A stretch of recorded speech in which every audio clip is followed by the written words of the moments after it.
This coin, well, it surprised everyone when a pristine 1979 Washington quarter in proof-like mint state 68 suddenly commanded an eye-popping $1,440 in late August 2022. Now, I know what you're thinking. How can a clad composition quarter from nearly half a century ago fetch that kind of sum? See the problem here? Most folks just let these roll around in pocket change. But here's the thing. A handful of subtle quirks can transform this common date into a collector's prize. At first glance, nothing jumps out. But look again. Here's exactly what to look for on any 1979 quarter you find. First, scope out the mint mark on the reverse, tucked just under the eagle's tail feathers. Denver coins wear a bold D, while Philadelphia issues have no letter at all. But pay special attention if the D seems a bit too plump. Filled-in M marks from die debris can masquerade as errors, and those can trade for a couple $100 if the fill looks natural and the surface remains uncleaned. Next, check the denticles, the tiny teeth hugging the rim. Are they sharp and well-defined, or do they appear soft and merging into the field? Weak denticles usually signal a worn die or a clean surface and send value right back toward face. Now tilt that quarter under a bright light. Do you catch faint polishing lines radiating behind Washington's neck? That's a hallmark of the late-run 1979 dies, and spotting those helps confirm you're not dealing with a cleaned or counterfeit strike. But here's where it gets even more interesting. Authentication warning number 1.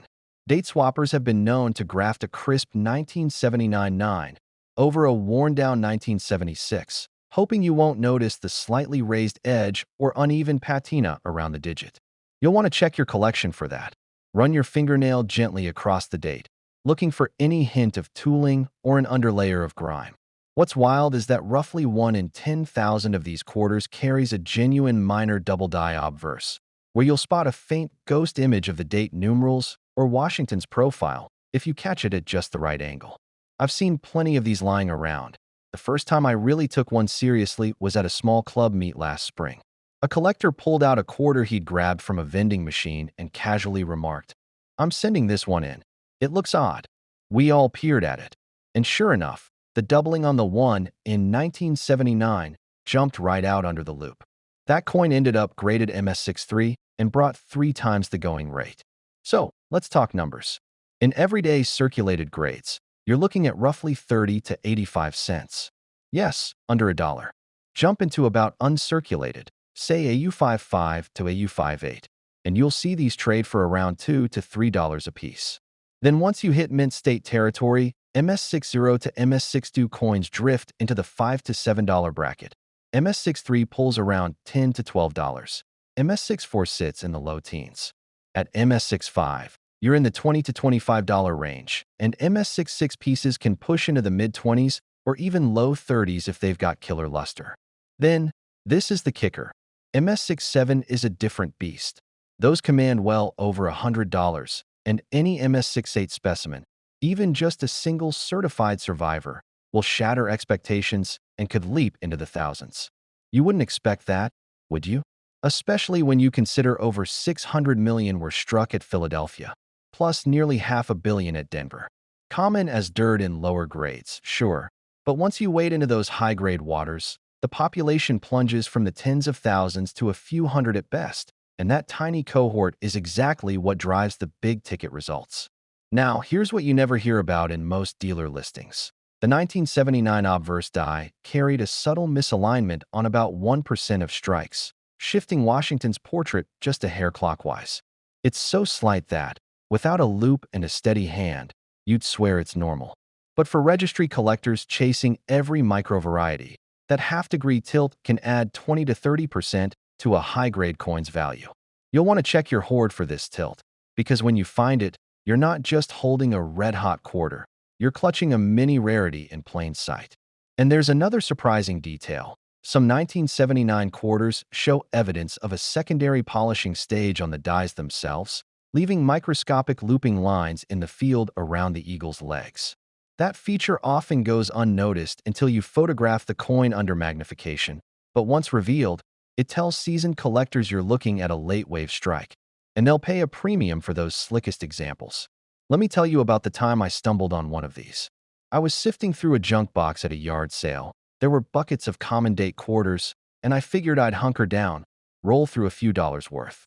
Then a miraculously shiny 1979 D glimmered at me. The denticles were razor sharp, the fields mirrored my face, and I noticed that tilt in the portrait the second I laid eyes on it. I snapped a quick macro shot with my phone, saw that doubling on the date, and knew I had something special.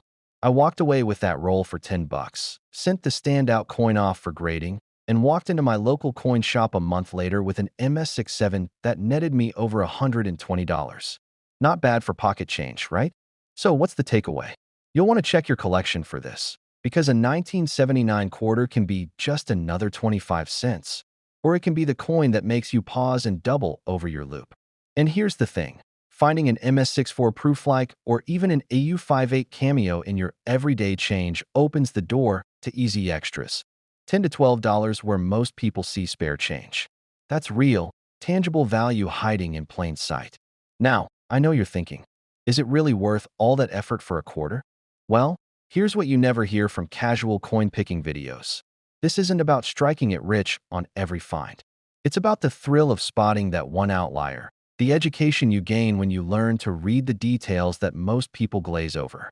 And with the market for clad Washington quarters holding steady, even growing slightly as more collectors chase those high grades, you've got a little nest egg in your pocket, one that works for you instead of gathering dust in a drawer. Because at the end of the day, the value awareness game isn't just for the yachts and the mega collectors. It's for the everyday hunter who's willing to look a bit closer, to ask, what if? And to trust that even the most common coin can hold a secret worth hundreds. So take a breath, shake out your pocket change, and dive in, because your next big find might just be a single 1979 quarter waiting to astonish you. And that's where the story of the 1979 quarter fades into the rear view, because the very next year brought its own surprise. Now, shifting gears to the 1980 Washington quarter, well, it shook up the community when an MS67 full bands example sold for $675 at a regional auction just last October.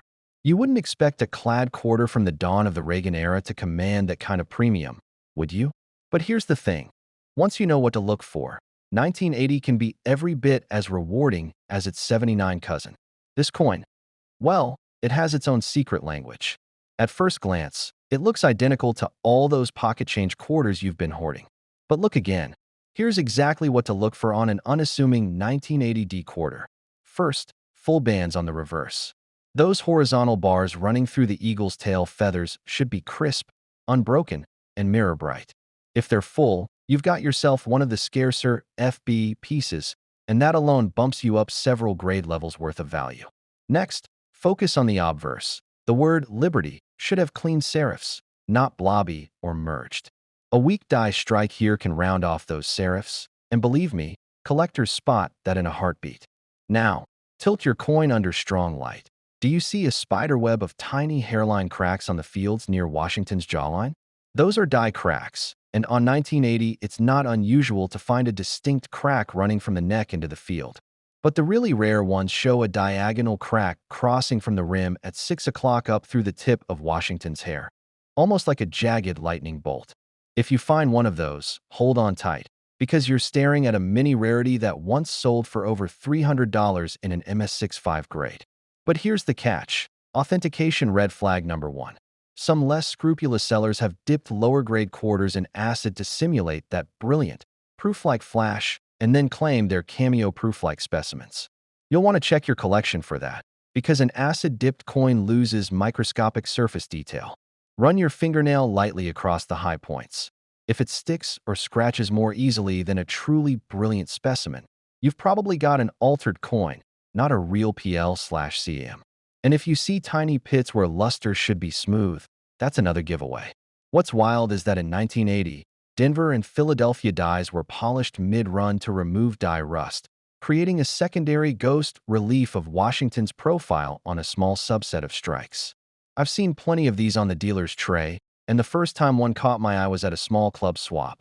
A guy pulled out a quarter that looked dull at first, but, when tilted just right, revealed this haze around Washington's cheek. We all leaned in, thinking, is that natural toning? But nope, it was that ghost relief, and he walked off with it for twice the going rate for an MS64. Now, let's break down values across condition levels. In worn, circulated grades you're back to 50 cents to $1. Ordinary, yes, but this is the entry point for every hunter.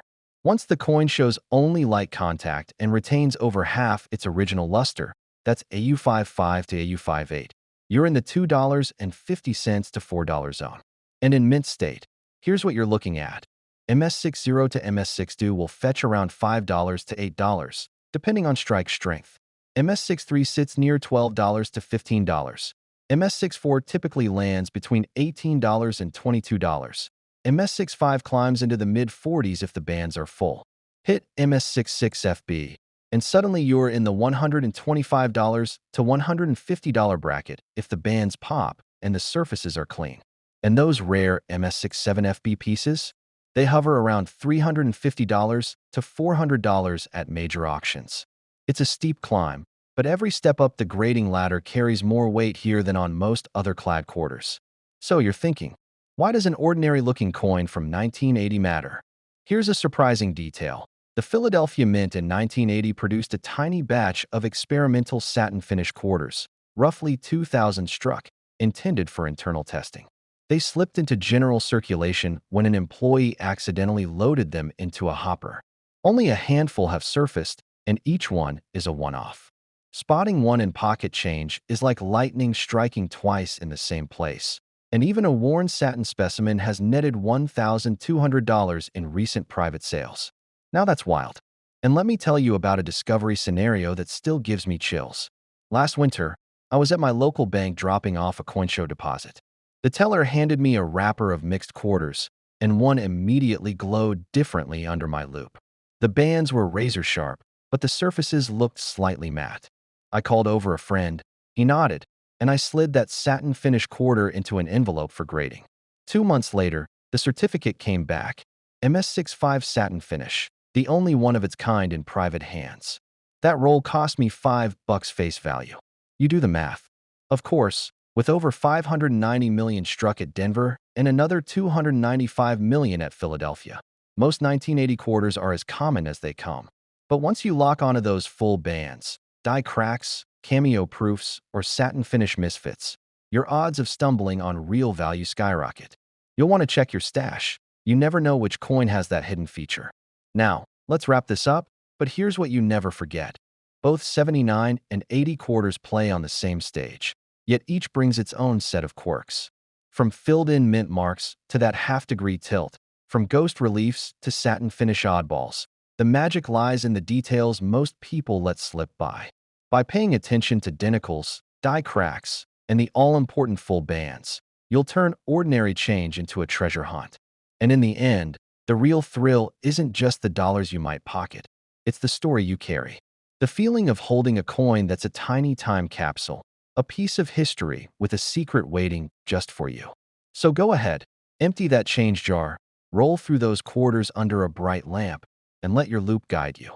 You'll never look at 25 cents the same way again, because once you know, every quarter is a potential jackpot.